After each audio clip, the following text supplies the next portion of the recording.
So then, yeah, got on the plane, and then it almost felt too easy because I got through check-in and it was super easy. Like, was it easy for you as well? Yeah, it was very easy. Showed them the paper. They were like, "Yeah, have fun." And yeah, once you show the paper, which was the same for me, like going out the country. Once you show the paper and everything's accepted, then it's like it's the most stressless experience I've had in an airport because it's fucking empty because no one's traveling. So like no queue for like security or anything. You just walk straight in, and it's just a breeze. I've never had after everything got accepted, I've never had a more pleasant experience in an airport, and I never thought you could have a good experience in an airport until now. Sure. Yeah, it was really chill. I had a great time at the airport. It was I just charge all my devices. There was in my terminal. I think I counted there was like 20 people in the whole waiting area. Wow. Of the whole thing. Yeah. So you had like, your whole section to yourself. It's really nice.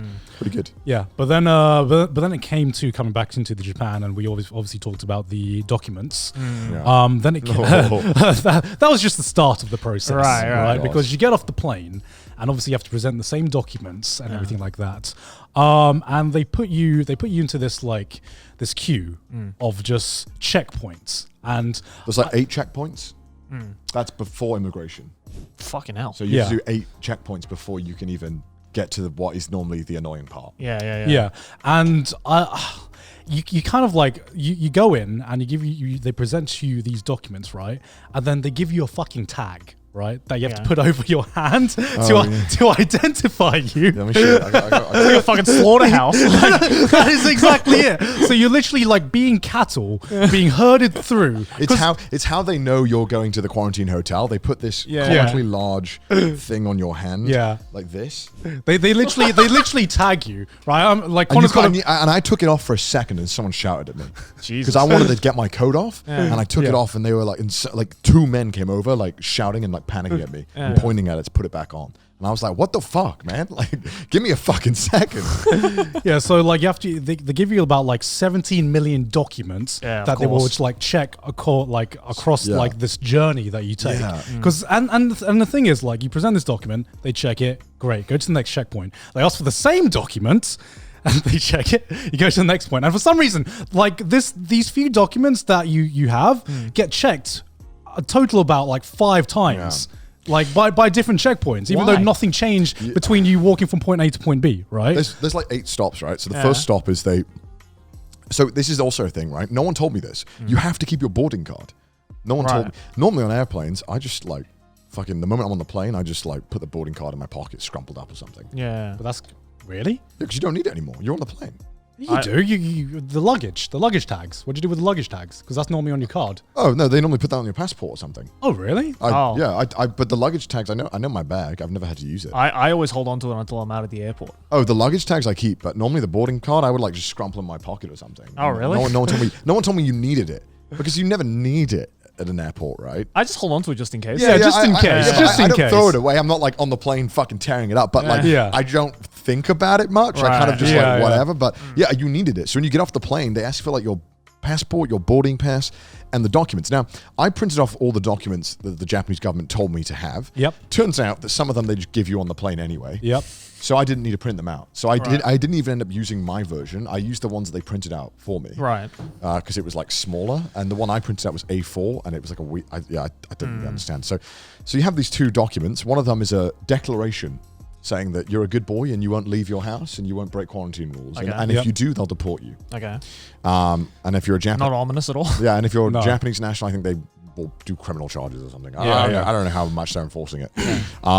And another one was you have to circle the countries you've been in the past 14 days. Yeah. And then just sign your name and stuff. And then they always check this, and they put a lot of your information on this sheet. I didn't realize which sheet was going to be important. Yeah. So I didn't either. The first check is they check those documents, and the next one is the wellness check, where they take your temperature, and then you have to do a COVID test immediately at the airport.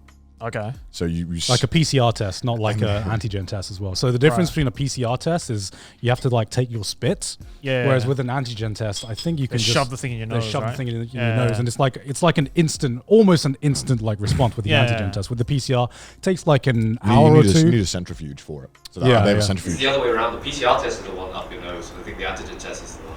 No, I think you can. I mean, I took both. The PCR test is the one that takes the most. All I know is that they put it in a centrifuge. That's like that's the hard part. I think that's why they can do it fast. But so you get like asked, oh, are you feeling okay? They check your temperature.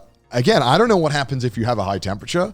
I assume they just like put you down, like they just like shoot you on the spot. I don't know, like grab the pillow, silence up. I imagine some like Oompa Loompas come out and just take you away. Like I don't know what happens.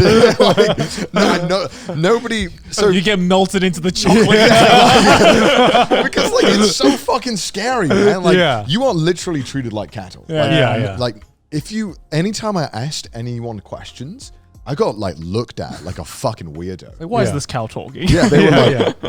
So, before we go on to, I'll explain more of the flow.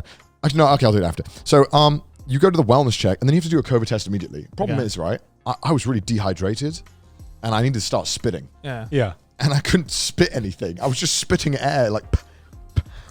And on the wall they had pictures of plums and lemons to help you get some saliva, and I'm like, this is not helping. Why did they not just give you a plum or a lemon? No, because you're not meant to like eat or drink anything before you do it, because that will dilute the result.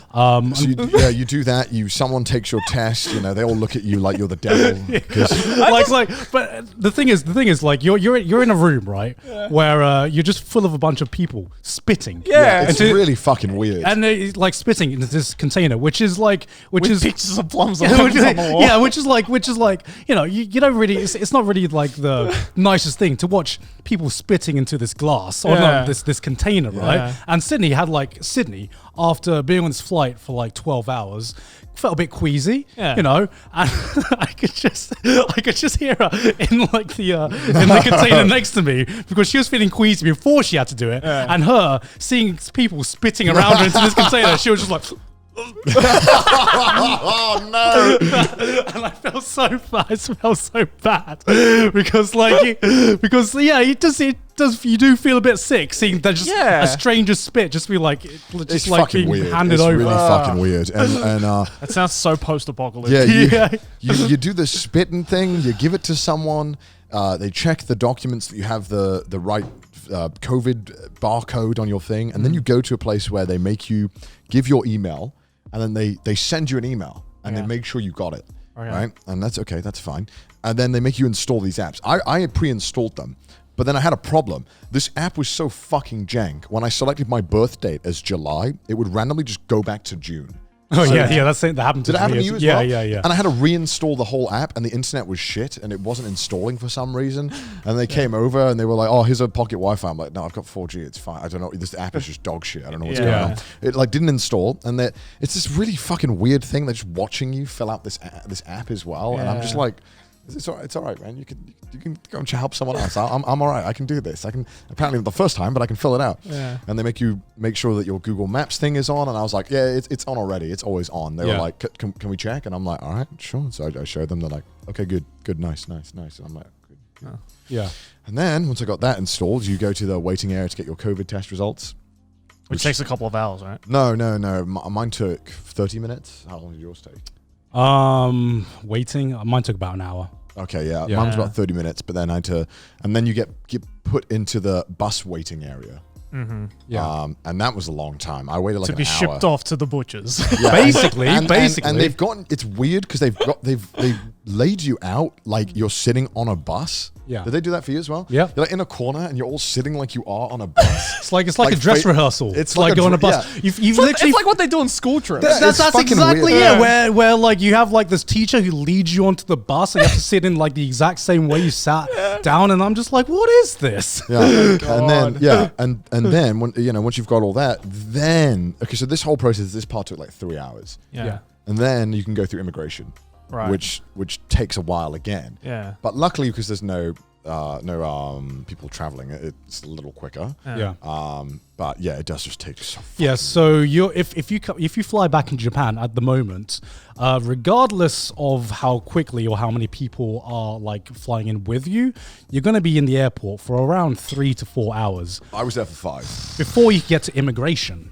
Sorry. Before you can even get your bags, because I was there wondering, am I even gonna get my bags today? Yeah. Like what's happening with that? So I was so tired. You're basically after your 12-hour journey, which is what we had, 13 hours on a plane. You have to endure another 4 hours in an airport being herded through this system, which like it kind of felt like this dystopian society, you know, where you were just treated like cattle, like a piece of meat, being herded through. Yeah. You were there to be processed, which is exactly. It was weird, man, because I don't know what happens if you just don't follow along. Yeah, it was just really weird and very strange. You are treated almost like a disease rather than a person. Yeah. Which, you know, I don't give a shit about. It's whatever, but it's just weird. Yeah. And then waiting for my bags took so long because obviously when you get your bags in the airport, you can just go. Yeah. But because we're all on the same bus, we're all dirty travelers.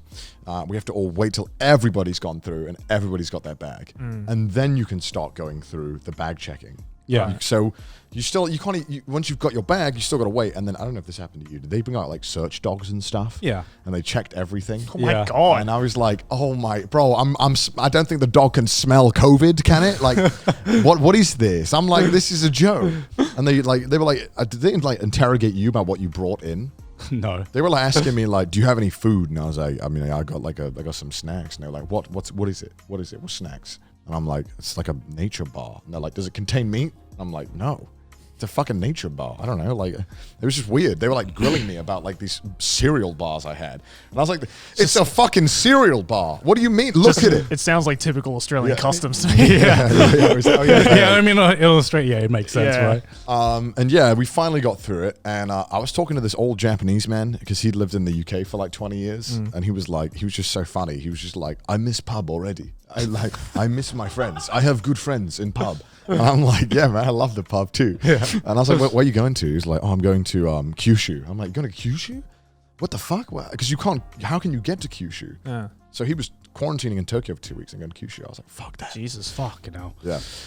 This poor guy was like 70. And because this guy was a 70-year-old Japanese man, they didn't even try and make him wear a mask. Like, he just took it off and no one told him to put it on. But anyone else who even took it off, they stopped and they were like, put your mask back on. What are you fucking playing Squid Game all of a sudden? Like this, literally like. He's like the OP old guy. I immediately befriended the old guy. I would have won Squid Game. We started chatting. And we were just chatting the whole time, but I was like, bro, I think you should put your I told him, I was like, I think you should put your mask on. He's like, they won't make me put it on. I'm too old. He's like, I'm too old. They won't make me do it. And to be fair, they didn't make him do it. I was really impressed. He was that kind of amazing old man that just did not give a fuck anymore. And he's like, I'm far too old to give fucks about your rules. Which I respect. But also I was like, bro, they've got guns, man. Put the mask on. It's literally Squid Game. They have guns, bro. Put them. I'm trying to help him out here. I'm like, my God. And we got through. Of course, this old man, they didn't make him fucking open his bag or do anything. And I'm next up. They make me fucking open my bag. And I've got like 3 bags. And I'm like, for fuck's sake. He's like, do you smoke cigarettes? And I'm like, no. And he's like, what about tobacco? And I'm like, no. And then he's like, do you have any? I'm like, no. I just said no. What? Can I have some? I'm like, what do you want? Bro, I just want to hit, man. I just want to hit. Give me a hit. After that, after you finally get through all that, I'm assuming this is the same for you. Yeah. You get on the bus. Well, we had to wait 30 minutes for it to fucking go. Yeah. And then, because it was peak traffic hours at this point, it took an hour and a half to get to the fucking hotel. So not fun.